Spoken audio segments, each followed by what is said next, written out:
He always sat at the same cafe table at 9 a.m., sketching strangers. I passed by every morning on my way to work, and one day, he smiled and said, "You're hard to draw." I laughed, thinking it was just a line. The next day, there it was, a sketch of me, perfectly detailed, down to the freckles on my nose.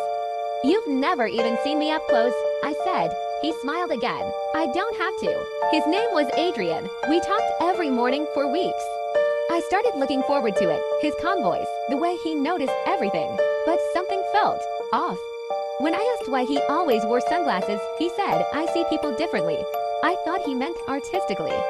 One day, it rained, and I grabbed his hand to run inside. That's when I realized something strange. His eyes didn't react to light. He was completely blind. My stomach dropped. "How could you draw me?" I whispered. He just said, "I draw what I remember." He told me he'd lost his sight 5 years ago. In an accident he barely survived. "But I still dream," he said softly, "and you've been in my dreams every night since then." I couldn't tell if I was falling in love or losing my mind. We met every morning, rain or shine. I told myself it was coincidence, that maybe he just imagined me.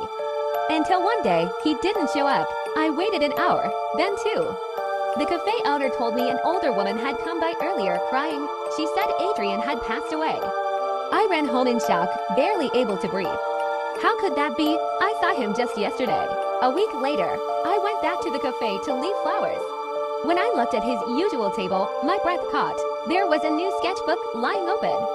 Inside, a fresh drawing, me holding the flowers. The ink was still wet. I whispered, "Adrian." And the wind from the open door flipped the page. Written below the picture were 4 words, "I still remember you." That night, I found an envelope taped to my apartment door. Inside was one last drawing of me, standing by the cafe window, smiling. On the back, a note in his handwriting. "Now I can finally see you clearly." I felt tears fall as I realized the sketch wasn't drawn with pencil. It was in charcoal, smudged like it had been touched too long.